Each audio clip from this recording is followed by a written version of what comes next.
அதான் எல்லாரும் சொல்றாங்கல்ல நான் ரவுடி பொறுக்கின்னு. காதுல விழல?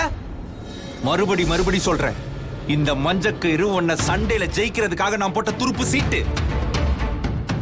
விளையாண்டு முடிச்சதுக்கு அப்புறம் எவனா சீட்டை கையில வச்சிட்டாலே வேணா, அதை புரிஞ்சுக்காம பின்னாடியே ஃபாலோ பண்ணி வந்து டார்ச்சரை பண்ணிக்கிட்டு.